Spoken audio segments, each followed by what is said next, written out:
to you, the regular Joes.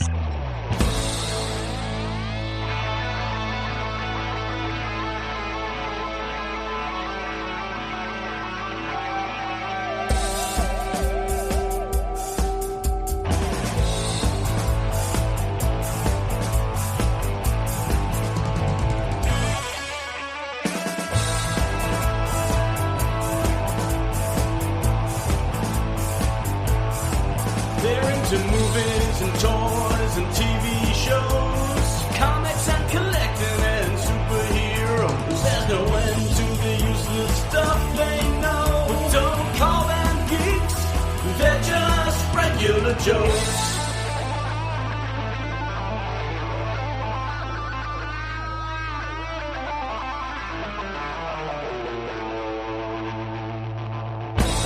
Welcome to the Regular Joe's podcast. I'm Dave Pisani. I'm Barry Kay. And I'm Todd Pleasant.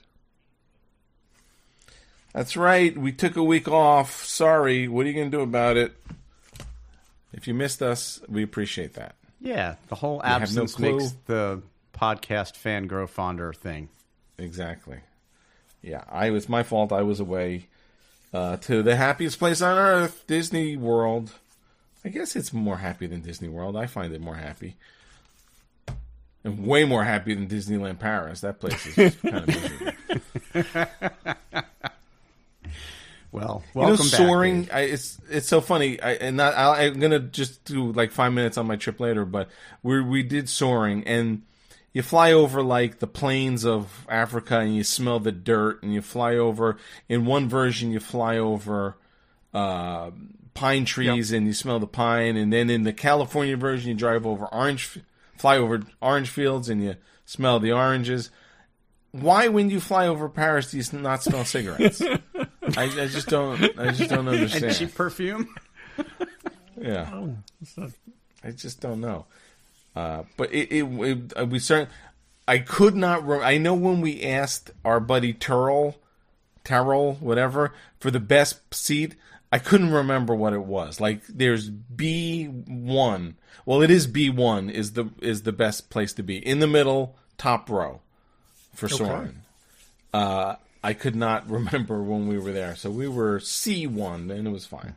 But I think that Paris could also smell like baguettes. I think there's, other things that I associate with Paris, but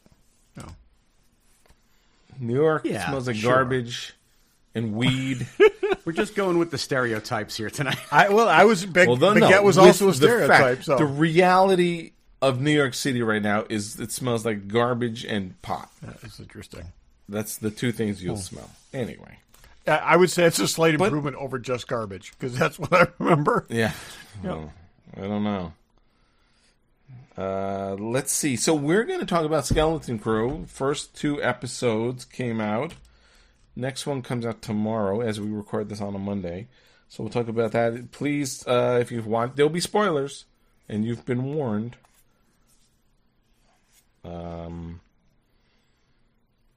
I just watched it last night. So when did it come out? Last Tuesday? It came out Monday. They dropped it a day early. So it's a full week as of tonight. Yeah. Yeah. So we'll see. So you've had time. The third one will have been out by then. Let's go some random. Barry, what do you got? I want to start random with a quick shout out to a listener who goes by the name of Mike's Collection, who messaged us on Facebook, says he's been listening for over 10 years. Now, this is not one of our close personal friends that we know. So anytime we have a listener who says they've been listening for 10 years, I thought that was worthy of a shout out. So, hey, Mike's Collection, thanks for listening. Hey, Mike's Collection. I'm bad about looking at our Facebook, so I'm glad you saw that. I look at my own, which is all ads. Yeah, I know. Yeah. No, he messaged us because... Why did he message us? He messaged us... hang on. I just had it in my hand, and now I lost it. Okay, more on that later. We'll come back to that. I think I'm somehow back on my own messages. What's the hotline? Do we know the hotline? God, no. Number? I Todd can get might know it for you. we'll get it before the end of the show. We're so bad at this. Mike, I'm gonna send you a hat. So and a patch. Hat and a patch.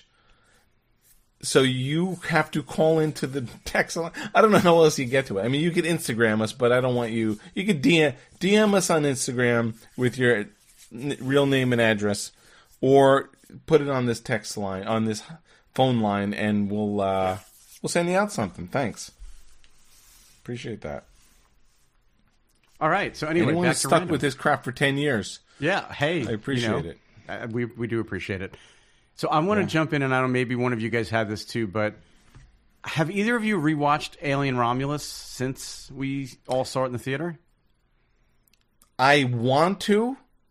I almost did. And I got signed out of Hulu, and I didn't remember the password. And then I'm like, screw it. And then I ordered the 4K. Right. Which was to be delivered on December 3rd. Now it's not coming until January. Wow. Yeah, which is right in line with that Props podcast. Yeah, that's happened to me too. But I was going to rewatch it on Hulu also, but my Hulu subscription is the one with commercials, and I don't want to watch it with commercials, so I'm waiting for it to hit Disney Plus. But anyway, the reason I bring it up is because Daniel McCarran, who's the VFX supervisor from Weta, confirmed that Ripley's Narcissus shuttle is docked in the background of one of the scenes. So her ship was docked on the space station, and then you see it again later drifting away. I just don't understand. She was drifting for 57 years, so this changes that somehow Weyland-Yutani got her shuttle, didn't take her out of hibernation, and then she got shipped out again when the space station was crashing. That doesn't they made make sense to me. more than one of their shuttles. Well, he's saying it's Ripley's. Yeah, I know. He's literally saying it's hers. That is the single use of that shuttle. I'm saying it doesn't make sense plot-wise that that's the case. So, but let me make a point of this. I'm raising my hand to make a point. Who told Ripley she was drifting for 57 years? Burke. Do you trust what Burke said? Oh, no, wait, was it Burke? Say, no, it's the woman in the hospital. Someone at Weyland-Yutani told her this. Do you think they bothered to tell her that This is my problem with that, Dave, is if they had thought her out when they needed her, okay, that'd be one thing. But they thought her out, let her go to work doing a shitty job, do all this other stuff, and then when something came up, they went and got her. So... Well, maybe. Well, so there's a little bit more to. So I did a little more research, and the article I read is saying, and again, I've only seen the movie once. There's apparently a line of dialogue where Rook says he knew about the Nostromo's lone survivor, and they're saying that this explains how he knew that.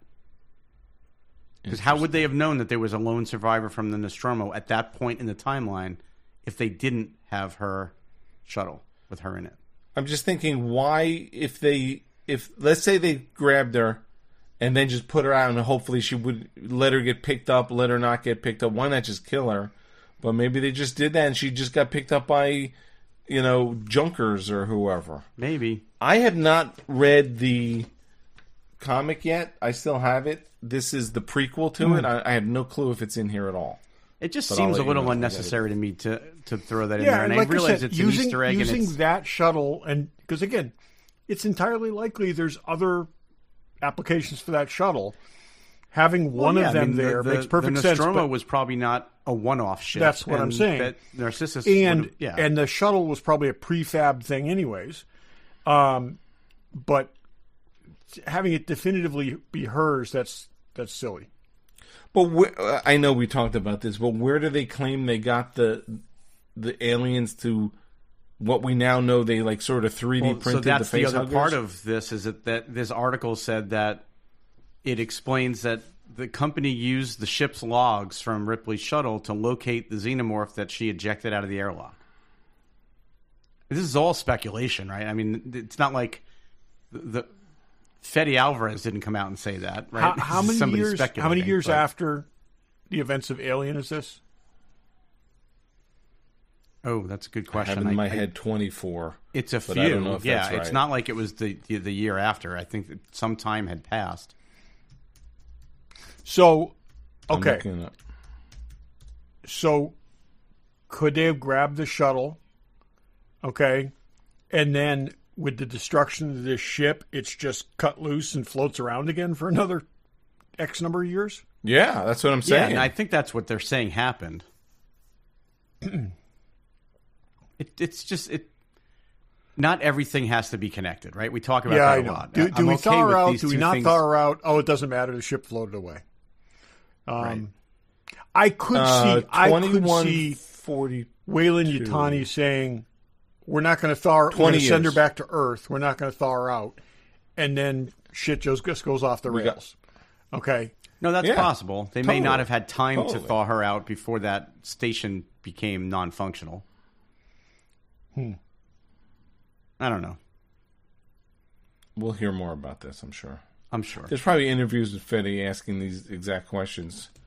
We should be listening But there to was, the and perfect Fetty organism. kind of, the interview I listened to with him was right after the movie came out, and he said, we'll talk about stuff, and as more time passes, he wanted people to have time to, but Yeah.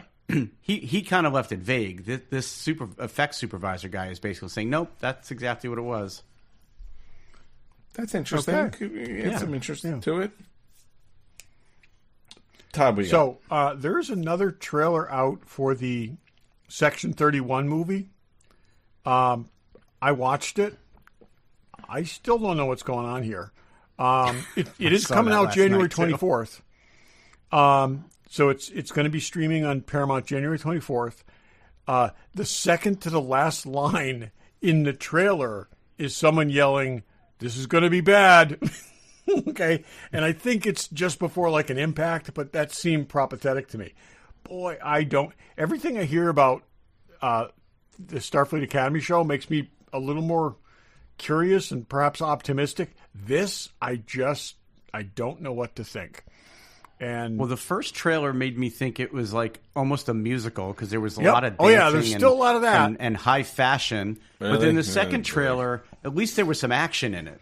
the second trailer seems to be that I didn't it's, see the it's second kind trailer. of it explains a little bit of the first trailer in that like she basically set herself up running this nightclub, and so now you know why that other Jesus. stuff is in there. Really? And so now she's Rick Blaine, and but we'll see. It's just boy, it's one of these trailers that just tries to be stylish, but not really tell you anything, and they're doing really good at the not telling anything. Maybe they're still doing reshoots. I don't know. It's coming out in a little over a month. There was a I mentioned this before. There was a Giorgio book with her in Section 31 that was actually a good story, and it doesn't look anything like this. But like I said, there's things they could do with that. So we'll see. Maybe there's a story under all the everything everywhere all at once appearance of this thing. Ugh, please. and we'll see. So another thing, quick, while I'm up, is Barry. Watch Creature Commandos. Yeah, I have. It's on my list. It's funny and it's out? It came out 2 episodes came out last week. It is so wonderfully James Gunn. It's the kind of thing where I've gotten past the point where I have any hesitation to watch anything that he creates because after the Suicide Squad and after Peacemaker, that was the right one, right? So it's the Suicide Squad that he Yes. did? Yeah. And Yep, then yep, Peacemaker, and this, and of course, obviously, Guardians. It's that same kind of humor, but there's stuff in this cartoon that you just don't really see typically in cartoons. And it is definitely not for kids. They should have like 5-inch wide banner, not for children, flashing over this thing before it starts because there's strong language, sexual situations, some interesting stuff, but I like it. It's good. So I'll have to check it out. Speaking of cartoons that aren't appropriate for kids, there's a new trailer out just a day or two ago for the next season of Invincible. Yep. That is also a cartoon that's awesome and not for kids. Definitely not for kids. Yeah. Buckets of red ink there, even though they do it digitally. Yes. But yeah. Yeah. Cool. I just read that Chris Evans is supposedly in Avengers Doomsday. They said people have confirmed. But they haven't said what character he's playing, right? Yes. Yeah, it's got to be He's old. going to play Mole Man. It has to be. And he's going to play Mole Man to Robert Downey Jr.'s Can you imagine if they do something like that these guys are playing different characters? That's a disaster. No. But if he's in his old Cap, okay, fine. Old Steve Rogers, I'm okay or with if that, there's I guess. right, I mean the Fantastic Four takes place in the 60s. So is there any kind of flashback? By No, he's Doomsday, frozen though, we during should that be time. out of that, right? He's frozen Yeah. at that point. No, you're right. So, Well, no, well, he I don't know. went back in time to be with Peggy. not in this That's timeline. interesting. Yeah, I don't know. If he's anything other than old Cap, I think I'm going to be disappointed. Yeah. Okay, Or a flashback so where he's young here's Cap. the thing. I hope he doesn't die. If this is set in the early 1960s, okay? No. Doomsday's No, not. I'm saying that's Fantastic Fantastic Four. Four is set in Yeah. the early 1960s, okay? Reed Richards could have known Cap during World War II, okay? He and Nick Fury in the original comics were friends during World War II. He was a World War II veteran. And So you think they bring him back from the 60s? no, what However I'm the saying, Fantastic Four get... he could appear in a flashback from the 1940s in the Fantastic Four, and from the earlier. Again, like I said, it's just it's all weird Well, when we go when back you to the say- original okay. time frame. So When you say they're not in the same time frame, who's to say that the timeline where Cap went back to stay with Peggy is not the same timeline that the Fantastic Four are in? oh no, that's entirely possible too. But boy, that's And what if that's gonna that- require what a lot of Doomsday might explanation. take place in What a if different... him staying somehow caused events that bring them into the other universe? Okay, just trying to figure out the shit they actually put on screen is brain breaking. Don't be throwing stuff like this because it's Because then let's look at it this way. So I'm assuming Cap doesn't age the same way as human beings, right? I mean, we kind of proved that with old Steve Rogers. yeah. So old Steve Rogers was like 100 in the end of Endgame. And that Yes. is probably... He was born in the 1920s, so yes. That's probably, what, 2025, we think? Yep. Ish? It was 5 years ago, and it was 5 years in the future, 2025. So, if he's 100, in the 60s, he's... We went back to the 40s, and he was, say, I don't think this is what they're 35. doing. He could be 55 and Yeah. still look good. I just hope they don't have him playing another I character. If I hope they don't either. I could write this I hope all they don't off. either. But I think before we Because get what's out the of point of that getting out? And I realize it's not an official Marvel announcement, but what's the point of that getting out there at all if he's going to be either just a voice or he's going to be covered in makeup or he's going to be some other... It just...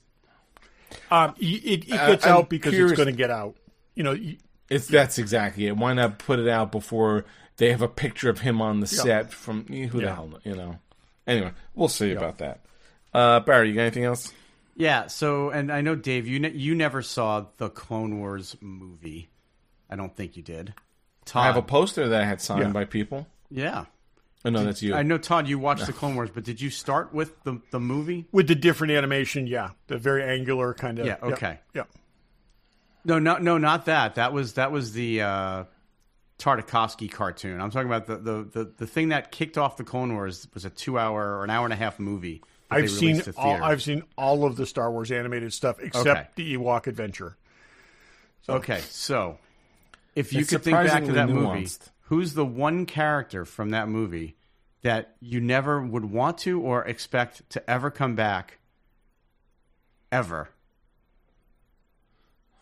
I'll give you a second, and then I'll just jump in because you're not going to get it. Yeah, asking a lot. it's been a That's long, asking a lot. a lot of hours of animation. Okay, well, about 45 minutes ago, I read that Jeremy Allen White of The Bear and Lip from Shameless has been cast in The Mandalorian and Grogu, so we're talking live action, to play I the saw voice that.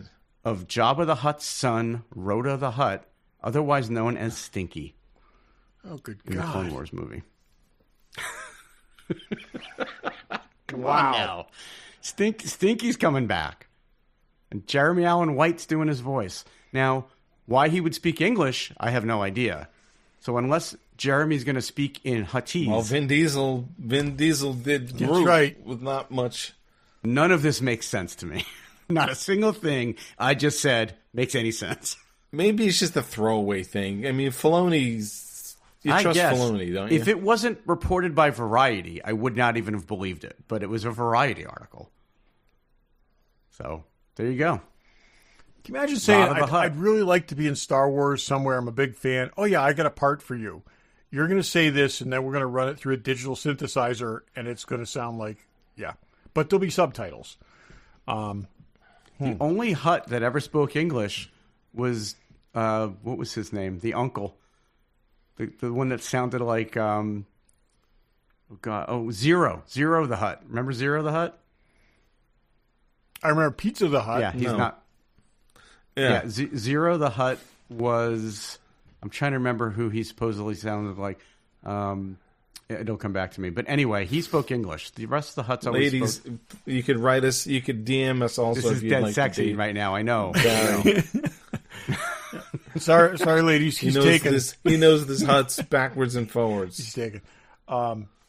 Yes. Yeah. All right. Somebody Todd, else?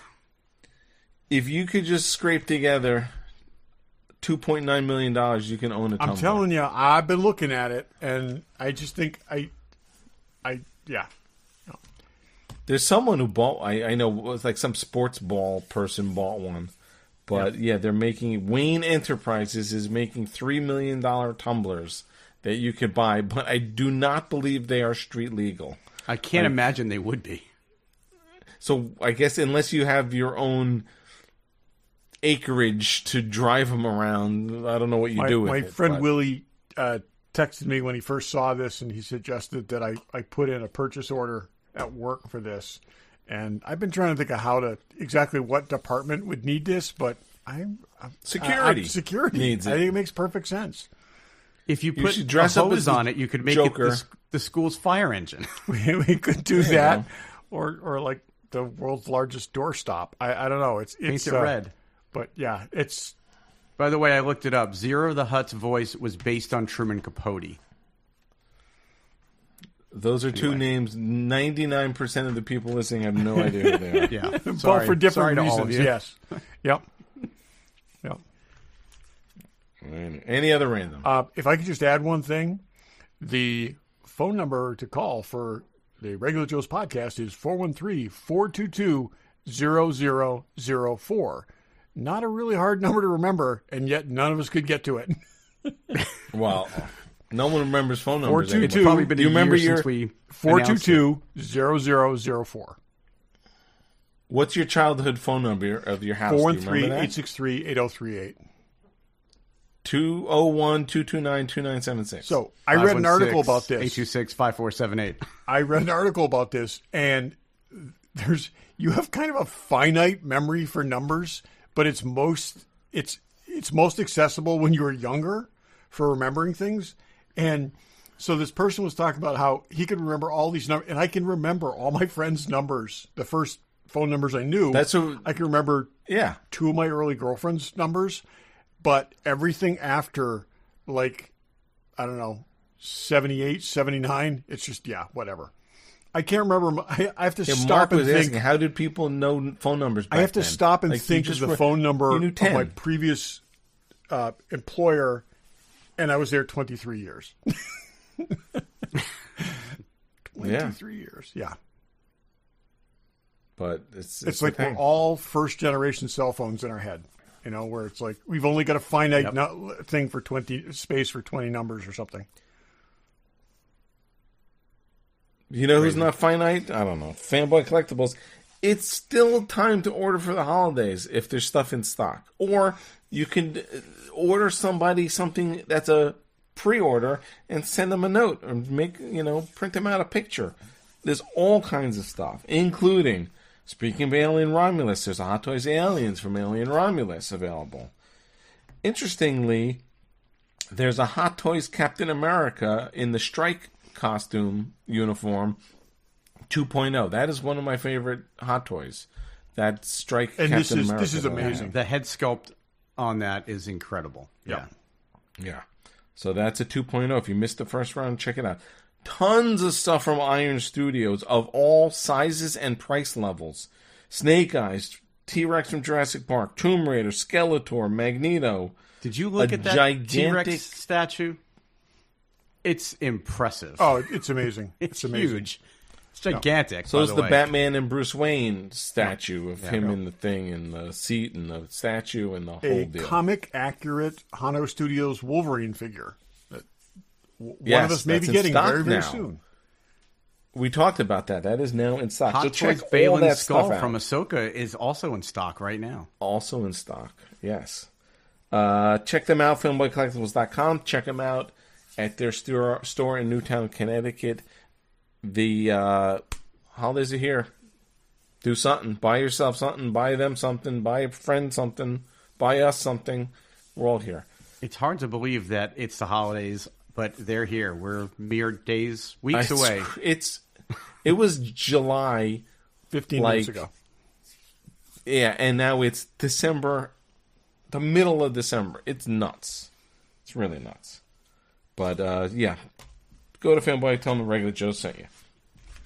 So, before we get into Skeleton Crew, I was in, like I said, I was in Walt Disney World. There's a couple of highlights that may be germane to our listeners or ourselves. So I did go to Trader Sam's, as I try to every time.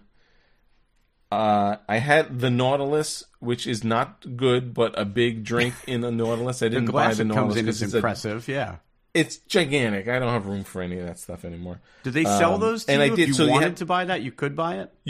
There's a couple of core mugs that you can get. The Nautilus, the Zombie, the hippopotamus thing, whatever that is, and the Pearl. The Pearl is plastic, and you get that no matter what. It's not like if you order the Nautilus, you can order it with the mug or without the mug, and that's not even a mug. It's a freaking bowl. Yeah.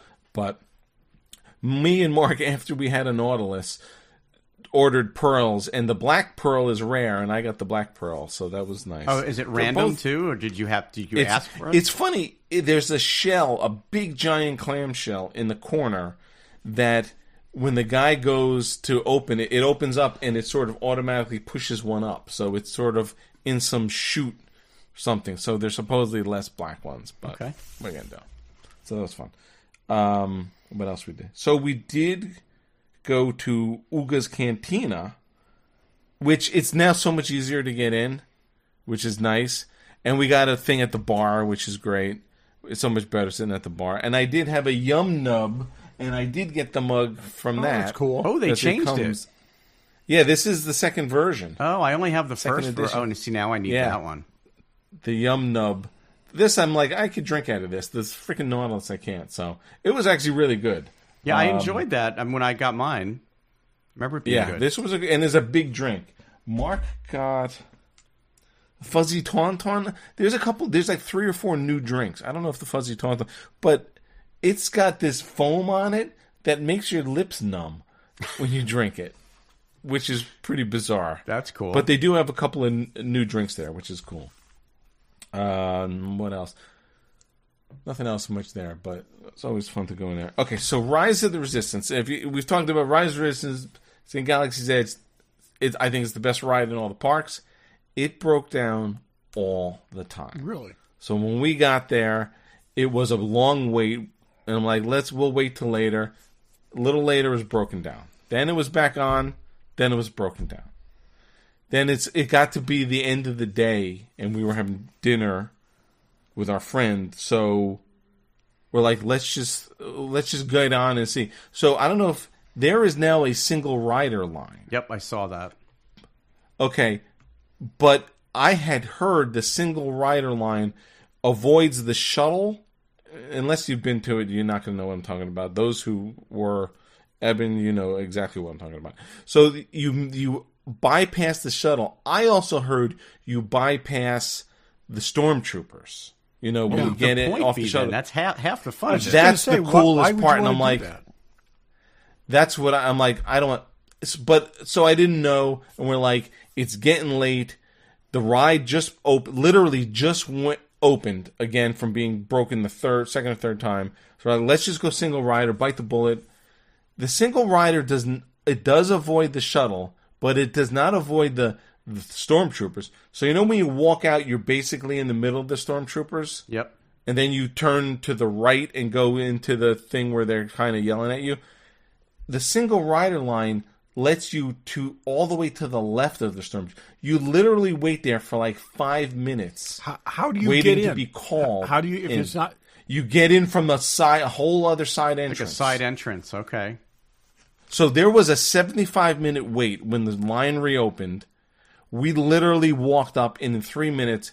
But the coolest part is you get more time in that room from the single rider line. They usually push than you through that room pretty quickly. Yeah, we were standing there for 5 minutes. And you're here's on what the I whole... would say, though, to anybody listening who's never been on the ride, if you don't do this as your first time, because the shuttle part of it is part very of the cool. experience that you don't want to miss. It's a cool effect, and it's very immersive. I agree with that. But if you've been on it, I was so excited that we not only didn't bypass, but literally had the time to soak that whole room in. That's cool. And took pictures of the stormtroopers. That was cool. So then we go in, we get yelled at by the Imperial Guards or whatever, and then get into the cars, broke down again. It was closed. Oh, man. So we never did the ride. Wait a minute, you were That's in awful. it, and it broke down while you're in it. We were sitting in the cars. They hadn't left that. So this is yeah. like they entered like the last. We went into the little room that someone opens with the laser, and then you get into the cars, and we were sitting in the cars, and like So they're simulating the Last Jedi, where like all the ships run out of fuel and stuff, and it's just like, yep, sorry, yep. We didn't tank up. It was Slow such chase. a bummer. That's a So bummer. we did, and it's so funny. Even I was wearing my Anakin youngling daycare. And even the Imperials were bringing other people over to look at my great. shirt. But we never got to go on the ride. That's a disappointment. I tried. I've gotten lucky so every time I've ridden it. Everything has been working properly. But I've even heard I have too. that they've got contingencies for a bunch of the animatronics that when they don't work, they do something else, and it's not nearly as exciting. Like when the lightsaber doesn't come through the ceiling, or like there's a whole bunch of stuff that can break, but they run the ride anyway. Yeah, I've been on it 3 or 4 times in both parks. I've never had a problem, but this day we were having tons of problems. But it was cool to be in that. You're on the whole other side, and you're like literally right next to a TIE fighter, which was full size TIE fighter. Which that hangar awesome. bay is enormous. So that's such a cool place. That's awesome. That was really it, and then I just wanted to. And we did the Christmas party. They had a Christmas parade. The costumes they have with these people, like toy wooden soldiers, like 20 of them. Santa's reindeers in full costume. Just they do such an amazing job building that stuff. That was really cool to see, and that's the first time I've been down there for Christmas. So that was awesome. But I highly recommend it. Trying to think what else. Almost no new good shirts or anything from Galaxy's Edge. It's like the same stuff. That's surprising. Really surprising. Yeah, I like you guys should be really up in your merch game. I did see that what's his name? Goonies or is that his name? Lightsaber, the new Wookiee lightsaber. Oh yeah. It's wood looking. I don't know the guy, so I don't. It's based off of a cartoon character. I have a hard time with lightsaber hilts that were not like practical items that to just make something. I thought for a second it was the animation Ahsoka guy, but it wasn't. No. Anyway, Let's talk about Star Wars. Let's talk about Skeleton Crew. Who wants to start? Okay. I will say this was exactly what I expected, which is not hugely. I don't know. It was exactly what I expected, and this is geared towards a very different audience than the other stuff they've made, and I think they probably did a really good job for the audience. This is meant for 9 to 13-year-olds, and I think this is, I think it works for that age group. I think I agree with that, but I think it like when you went to see E.T., when I went to see E.T. as a little child of 22, like Barry with Willow. I knew that was coming. But I know Yep. you knew it was coming. But I enjoyed E.T. also, even though it's made for kids. There's a lot of some pretty good fighting and violence in this, and the good thing, it's not slow. It's Pam not. was like, but I think you can make it was. John Watts can Yeah. put a story together better than whoever They've did. proven Ahsoka, no recently offense. that you can make a children's adventure and make it entertaining to all age levels. Okay, you just have to make it relatable and whatnot. And I think I think they that. did that. Barry? Yeah, I enjoyed it. Yeah, I mean, I Barry, would you're the- agree. I think it just like Star Wars back in '77 was targeted at young, that age group, but adults enjoyed it. I don't think that this was dumbed down and made specifically so that only kids could enjoy it. I enjoyed it a lot. I agree with you. It's exactly what I expected, but that's actually a good thing because I was expecting it to be, kind of like Goonies, The fact that the Stranger leads are Things. kids makes it more for kids, but every age level enjoyed. I If it's use ET done 'cause properly, if it's Yeah, condescending, and if it's and if every kid is like genius, and I mean, there's ways you can do it wrong, and I think they did a really good. I think they did a very good job. Yeah. It was exciting to watch, which was, some of the Ahsokas were like, oh boy, this is boring. The main or thing too, slow because or- they were kid actors in The Acolyte, and those, no offense to those that the girls that played, they were not good actors, and the show suffered because of it. I think all these kids did a good job. Like they cast it well. I think all They these also kids went did a good job. iconically kid. I mean, the suburbs look like the suburb. All these things that we That was cool and yes, relatable. the suburbs look yeah. like a suburb. Schools look like schools. Backpacks look like backpacks. So all these things that made the kids relatable, okay, going off an adventure, made it not that different than Super 8 or Stranger Things or any of those kind of things, where it's like it's kids, and these kids felt like kids. Yeah. And Yeah, it is probably more Stranger Things. I mean, Goonies, I guess. Yeah, I think it's I haven't evocative seen of all of that stuff, which I think and Stranger Things. They've been clear that that's what they were trying to go for, and they kept talking about Amblin in all the interviews with all the creatives. It was always Amblin this, Amblin that, and that's kind of what they were going for. oh yeah, and I mean the Goonies thing is pretty, the finding the pirate ship kind of thing, and and there's a very I mean they went over the top on the pirate theme, but in a good way. I mean, it's like I love the droid with the peg leg and the missing eye. Yeah.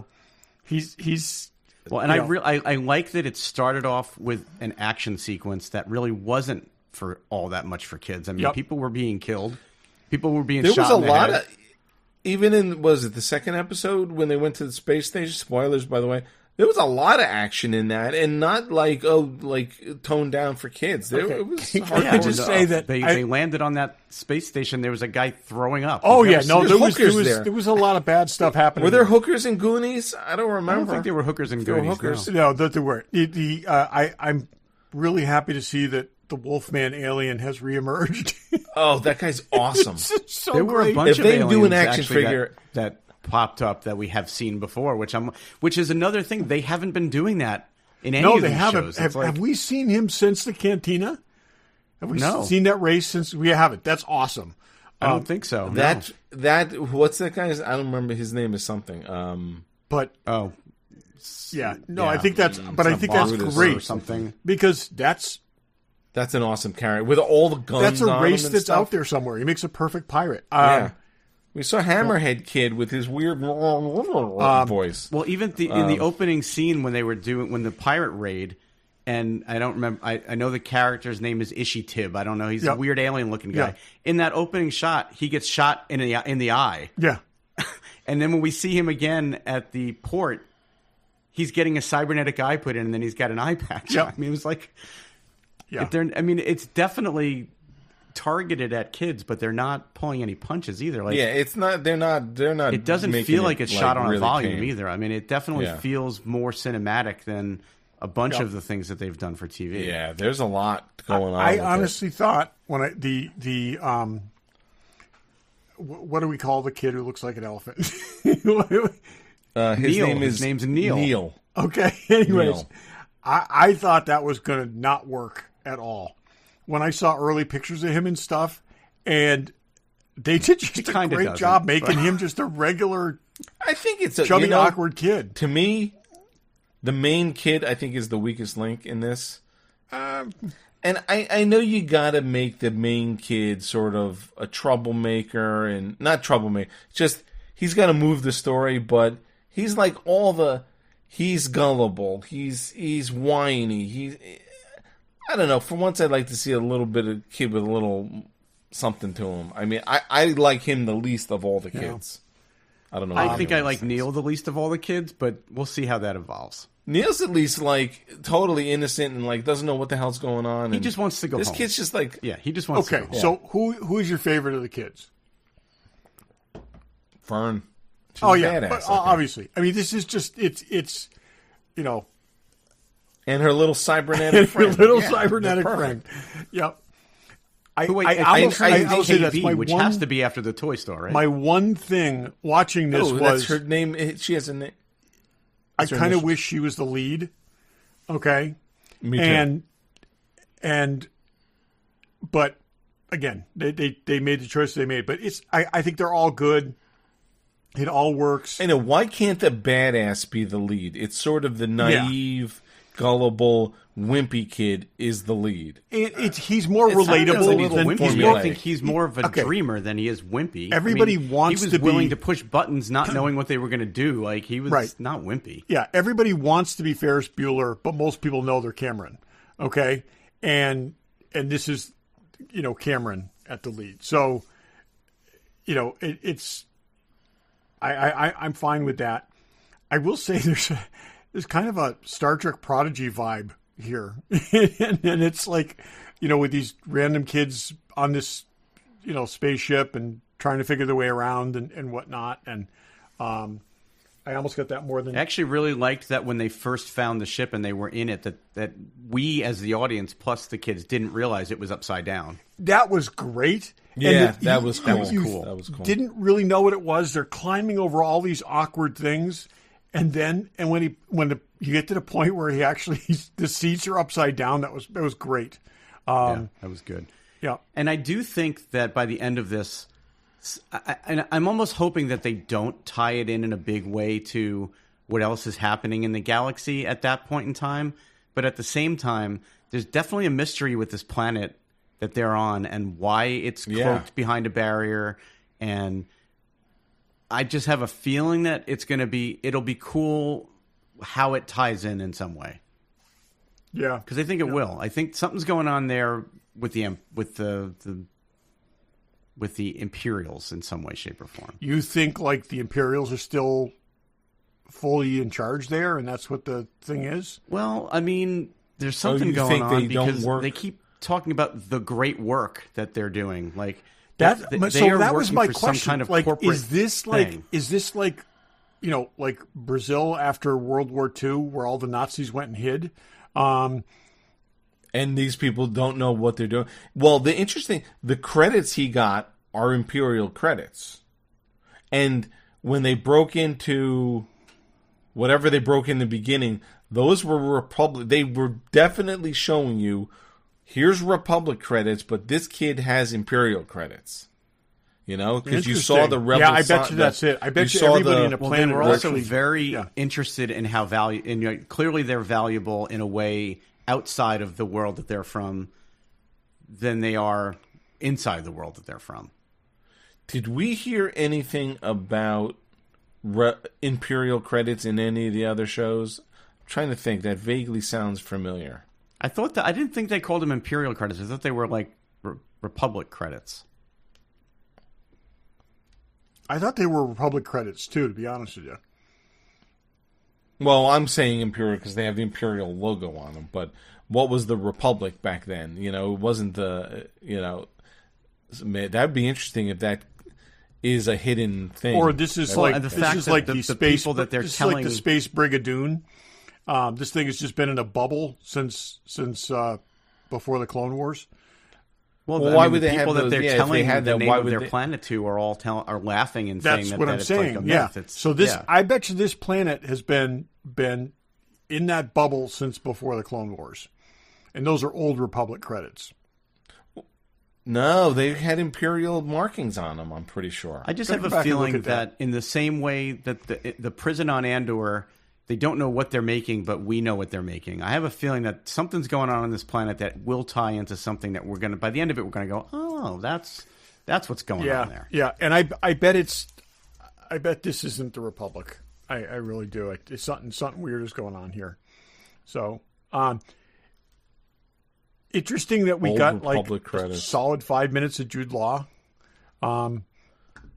I think it's cool that they held him back a little. I do too. But in 2 episodes to have, you know, the lead actor, you know, have what, a minute and a half helmeted, so it may or may not have been him, and then Yeah, and then he just shows up in a solid out of the minute and a darkness half in the into last the thing. scene.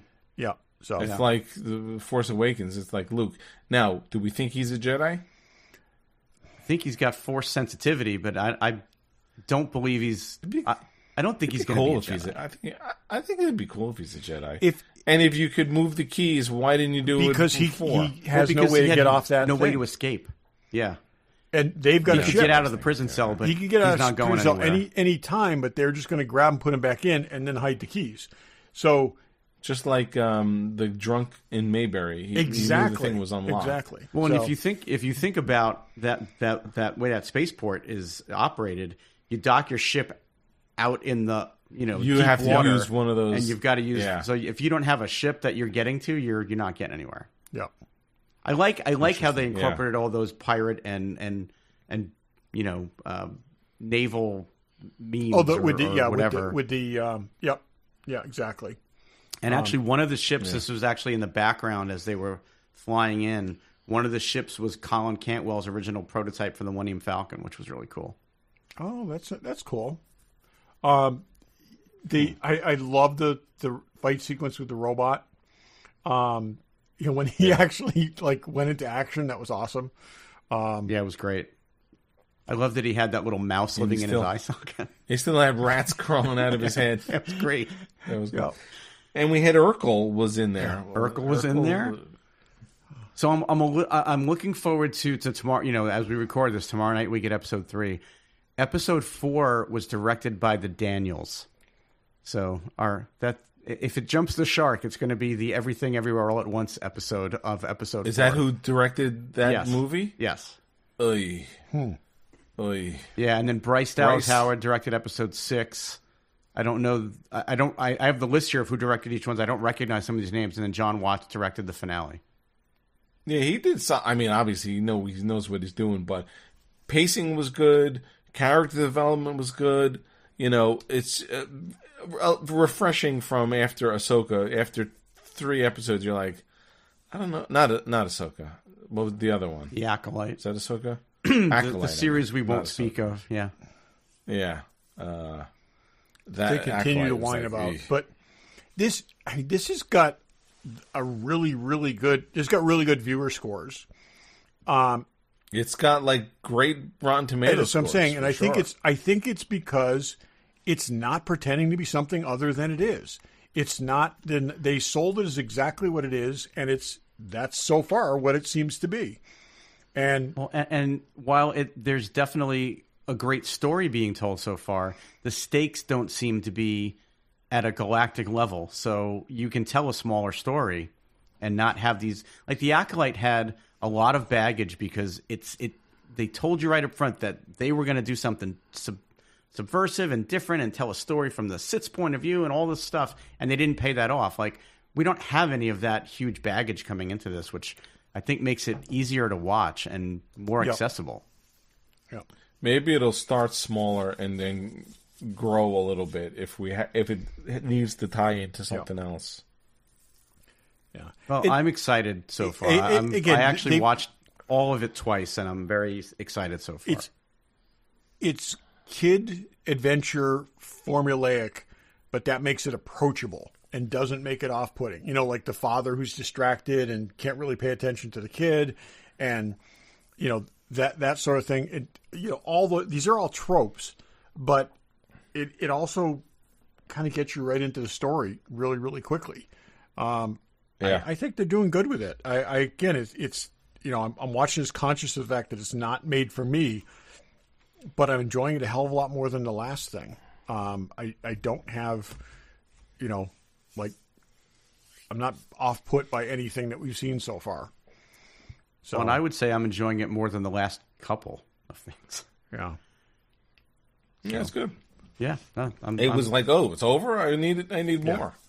Well, and I enjoyed that the first episode was a good length. The second one was a little short, but I was I was like, oh my god, this should have entirely been the first episode.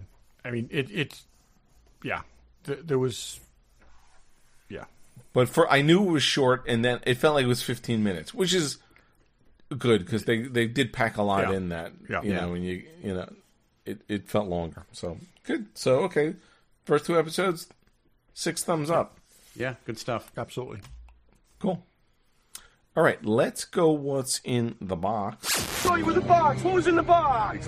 What's in the box? What's in the box? Regular Joe's What's in the Box. Todd, what's in the box? So this is something that I just got last weekend. Karen actually snagged this. Our local movie theater, at the end of the year, sells all their posters from the year. And so I got the Godzilla -1 poster that was displayed at the theater where I saw Godzilla -1. So that's awesome. That's cool. That's what's nice about a small theater. And so if there's any movies that you've seen this year that you think you want the poster from, let me know because it continues. It's ongoing, and they're all $5. I don't know what I've seen this year. The other thing, $5 can't beat that. Yeah. Oh, yeah. And they're a little dented, but they're not bad. And like I said, but it's heavy quality paper. It's what's actually there. So my other thing is, I'm going to as part of my what's in the box, I'm going to refer back to one of my recent previous ones. So this is the July 1963 Marvel Compendium. I'm actually holding the book right now because when I talked about it last time, I sent it back to Amazon. Because I really wanted this book. I was excited about it, and it came beat to shit. So this is a box insert, from a package that I just got from a company called In Stock Trades, which I bought from before, that is exactly the size and shape of the book. This is completely uncrushable. So this is a totally uncompensated endorsement for InStockTrades.com. Where everything's like 30 to 40% off retail, 30 to 50% off retail. And they will actually, every book I've ever bought from them has come in perfect condition, including this one, my second version of this, which will go on my shelf. So, so you got it? I bought it from Amazon the first time, and it came and returned to hell. The Amazon and the thing with In Stock Trades, if you go over $100, shipping is free. I had bought it at Amazon because it was cheaper minus the shipping. So I bought a couple other things with it and got up over the $100, but which is also not hard there. But it's, like I said, a big, heavy book that you shouldn't just throw in a larger cardboard box and let it get beat to hell in the truck. 2 times the size of the book. I mean, it's just common sense. And I go back to the same thing. Started out as a bookseller. That's what I'm saying. This company started out as a bookseller, seems to have forgotten how to pack books.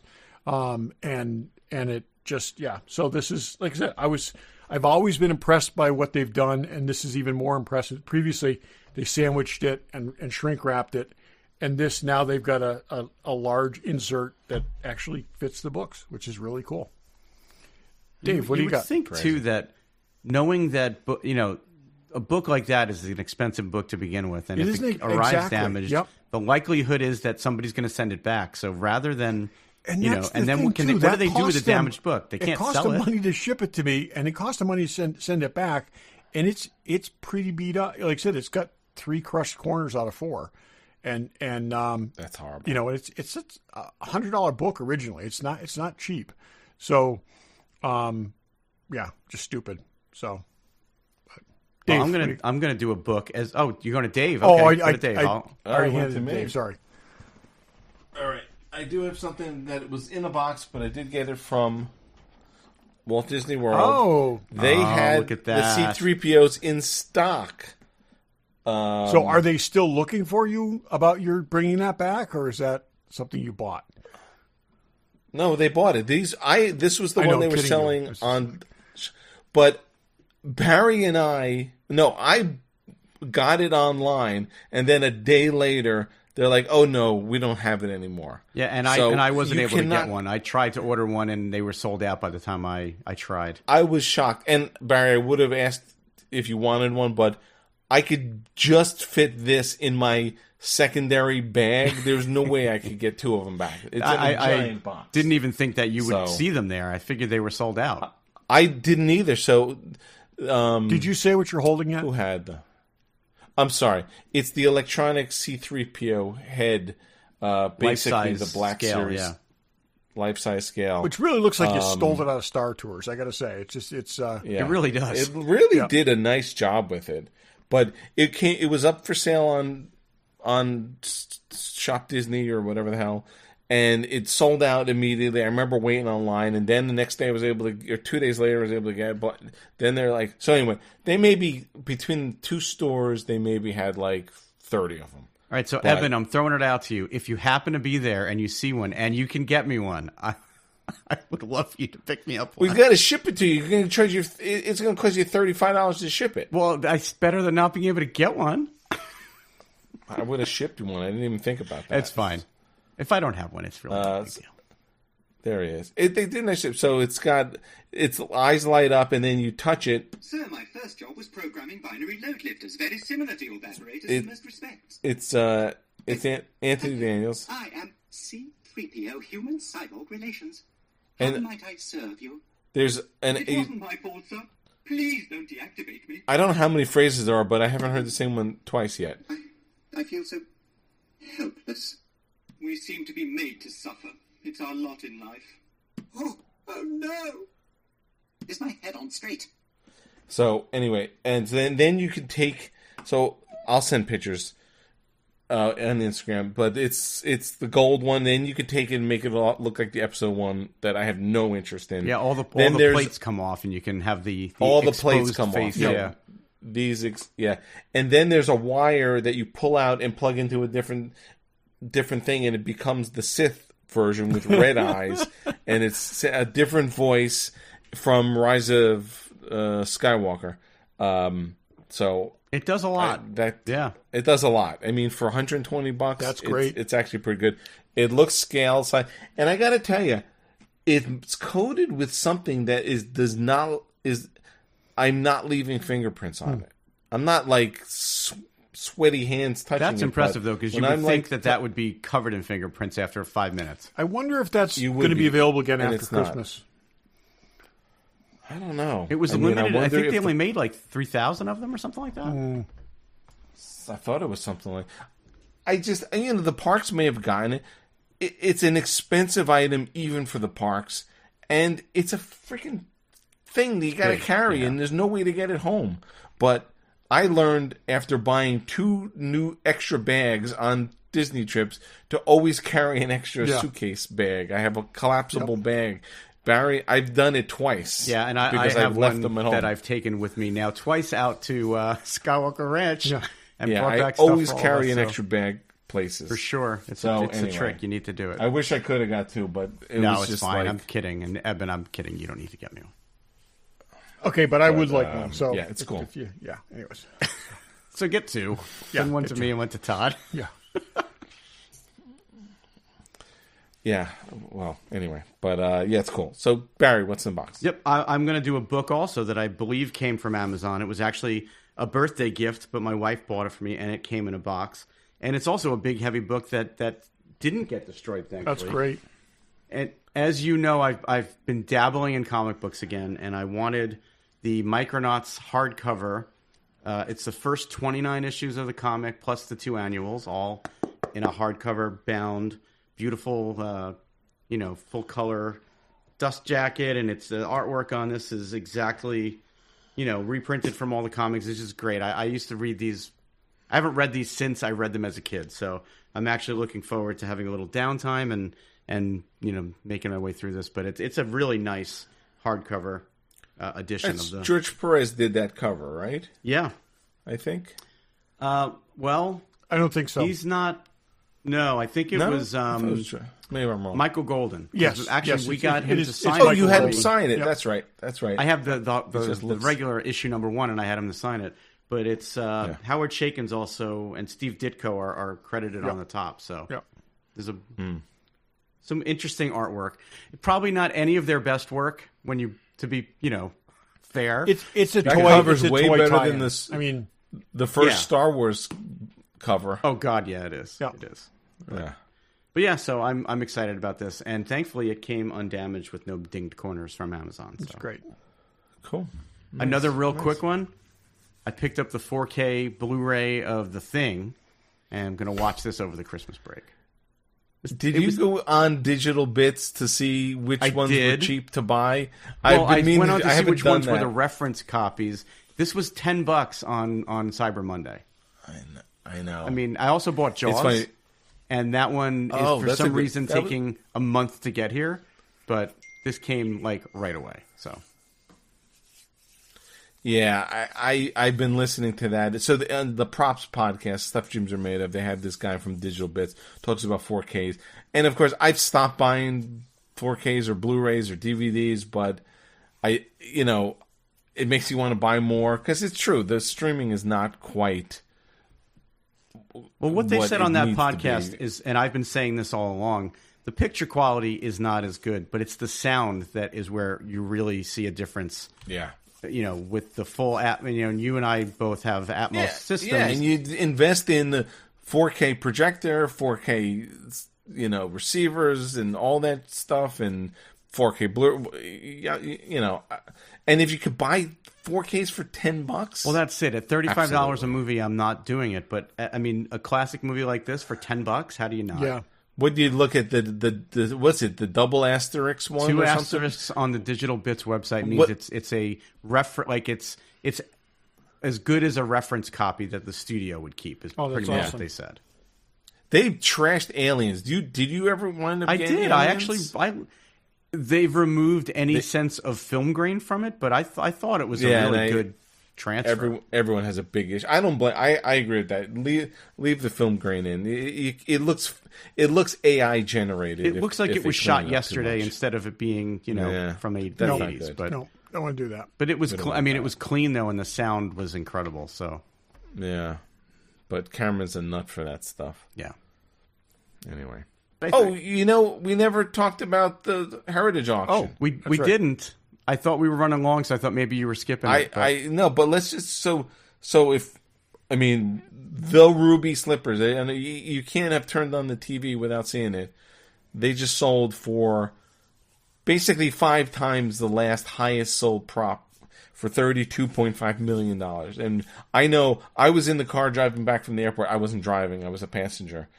And I was watching it on my phone, and it was exciting. Oh, Maria and I watched it together. Maria was getting into it. I mean, it was crazy when it got to 10 million, but then it kept going. Was like I didn't have the volume on really loud, so I couldn't hear everything, and there were phone bidders. So even when it's in the millions, it goes. You could go 1,200,000, 200,000, 1 million. It at one point went from 13 million to 15 million. So someone on the phone was like, Tell him 15 million. Well, I don't care. It jumped, and maybe you didn't have the sound up. It jumped from 13 to 14 to 15. But oh, did it? It really didn't need quick. to go in increments of $1 million. But whoever it was on the phone, It did was not just need to. How There do I were end this? people- I'm going to just jump $1 million, and then it still went another. Someone 10 think million. they're going to bully, and it jumped $1 million 6 or 7 times. Yeah. It did not work. There were some points where it'd be 15,200,000. Then it gets to 60, and then it goes from 60 to 70, and then 17 to 80. It was nuts. So I was trying exciting. to think of this. Is there, and obviously this is the most expensive prop ever sold, is there any prop that you can think of that's more iconic than this? Because when we talk about the mom test, there is nobody that does not know what these are, okay? Yeah. I don't think there is, because I cannot I think was of trying another to think of the thing. same thing. Because, I wouldn't. So the previous highest from 2017 is Robbie the Robot. I don't even think Robbie the Robot is iconic. well, it's not in the way that this is. As iconic. Oh yeah, no. It is not far fewer people could identify Robbie the Robot than could identify these slippers, and that's why I'm saying I just can't think of what. There's not even. There are the some thing Maltese like Falcon. Falcon. The Maltese Falcon is probably the closest I could think of. but still No, but not. again, that's that's what not I'm saying. everyone's cup of tea. It's But not. the Maltese Falcon doesn't transcend the way this. I mean, the Maltese Falcon is a classic old film, but it's not something that has been run exactly every year for the last This is what I'm 75 saying. years. I'm saying it's. But in terms of props, I think everyone who loves movies would recognize the Falcon just like they would recognize Rosebud. But I think this transcends that whole thing. I don't think there's anything that has the. Yeah, I don't think so. I don't think so either. I haven't watched Wizard of Oz in a couple years, and it was on over Thanksgiving. I watched it, and it's for 1939, it is amazing what they did. Yeah. It's really something else. I mean, the costumes, just what a amazing. We actually had it on a little bit last night because it was on one of the channels. Even some of the effects that were done for back then, like when they're in the wizard's chambers and they've got like the hologram of his face over with the flames, it looks great. For when it was made, it looks fantastic. But like the flying monkeys, and then those Russian-looking guards or whatever. I know that. There's not like 10 of them. There's like 40 of them. I mean, where's all that stuff? And of course now we were watching before the auction happened, and I'm like, where's that crystal ball? And where's that broomstick? And where's But most of that stuff went back to Western costume and just got used for something else. Well, we should also say the other thing. Well, there were a bunch of Wizard of Oz items, but the other big ticket item was the witch's hat, and the Wicked Witch's hat, and that sold for $2.93 million. Yeah. I mean, almost $3 million. That'd be pretty cool too if you had both of those. That's pretty amazing. I mean, but you still have to say which witch's hat it is. You see what I'm saying? It's because it's that's an iconic shape, but it's not an iconic object in the same way. And you're right. I just can't. Like I said, I've been trying. I cannot think of something else that across all levels of demographics, people would just be able to recognize that. Well, and we've seen some really big ticket items sell in the last couple of years, but big ticket meaning like $2 million, $1 million, $3 million, not $32 million. That's just, I mean, that's like Picasso, Rembrandt. I mean, that's up there now. And that's the thing. Numbers and there's 4 pairs. And of that's these. what I was just going to say. This is not of a one of a kind object. It's it's extraordinarily rare, and it's the only one in circulation. But there's another. They say the Academy Museum. They bought them for $2 million a bunch of years ago. The Smithsonian has a pair. There's this, and they claim there's a pair in private collectors' hands. Now, does that resurface for $32 million? I mean, I don't think that if another pair came up for auction tomorrow, I don't think it would come close to the $32 million price. Well, there's someone who bid $32 million. I'm adding in the buyer's premium. Someone bid $32 million, and someone bid $32.5. So, I know, but you have to also think like That's because there's only one pair obtainable. If a second pair becomes obtainable, does it go? I agree, I've Barry. I think the second pair is going to be it's going to be a very different proposition. I will say, if someone had that second pair and wanted to sell them, I think you get in touch with Heritage and you broker something with the other bidder. So. Yeah. What I had not listened to, again, we referenced the Stuff Dreams Are Made Of podcast. What did they think it was going to go for? Did they mention? They thought maybe $7 million was their top number. Okay. Yeah. They never even. I can't wait to hear their next episode. They never even fathomed that it would go 20 or higher. They were saying 7, 8. Yeah. But then they did say, who knows? It could go crazy. But this was crazier, I think, than anybody really expected. Yeah. Yeah, it was cool. I mean, it's exciting for the hobby. There were some other. Not like, oh my god, we won't go down the list. There were some other really cool things, but the thing that I actually thought was maybe the other coolest thing, and it goes this far back, 1933. They had a box of gas bombs from King Kong, the 1933 King Kong. Oh, and it's a wooden box that literally says gas bombs on the side of it because that's what you did back then. You put the name of whatever was in the box. That went for where is it? $187,500 with the buyer's premium. Really? That's a lot. It's a lot. The golden ticket. Yeah. They had a golden ticket from Willy Wonka went for $118,750. Wow, that's a lot. Yeah. Those are like hoverboards. They show up a lot. They go up and down. They're a little all over the but I place. think of that as you talk about an iconic prop from a movie. That's pretty iconic, but. And that's still a lot of money, but it's nothing like Ruby Slippers. No. Yeah. Right. Anyway, so check that out. If you won those for $32 million, 32.5, give us a call. Come on the show. We'd like to talk to you. Yeah, we'd love to have you on the show.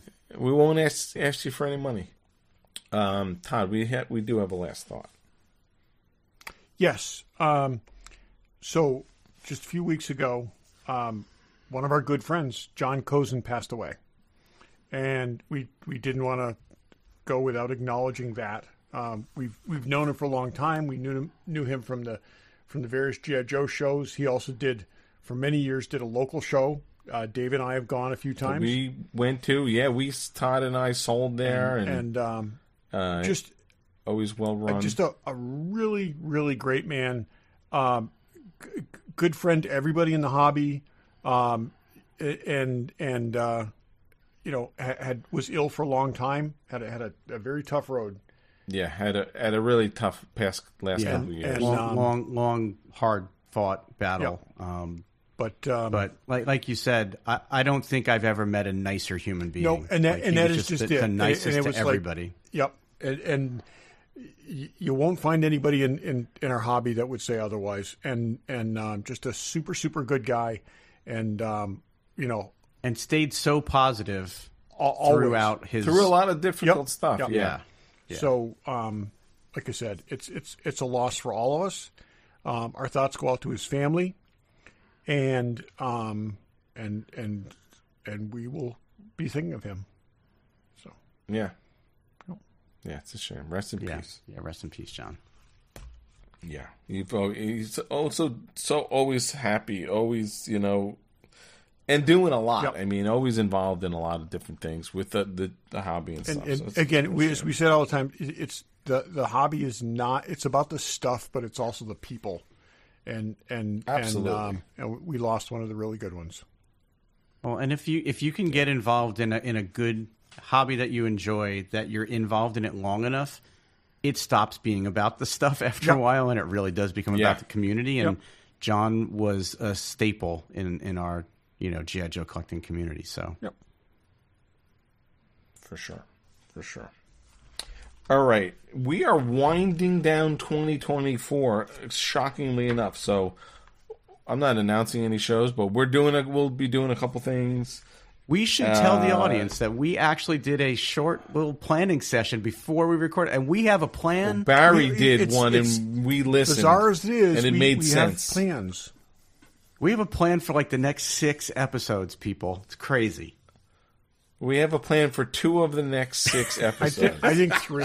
I think it was 3, but Okay, we'll see. Yes, Well, three. I'm looking Three forward of to the one next. where we get to hang out together. So That that's is coming up. great. Yes, It's always we a good do time. our annual Christmas get together. I mean, thankfully we've gotten together more than just Christmas. It's been a good amount this year, which is good.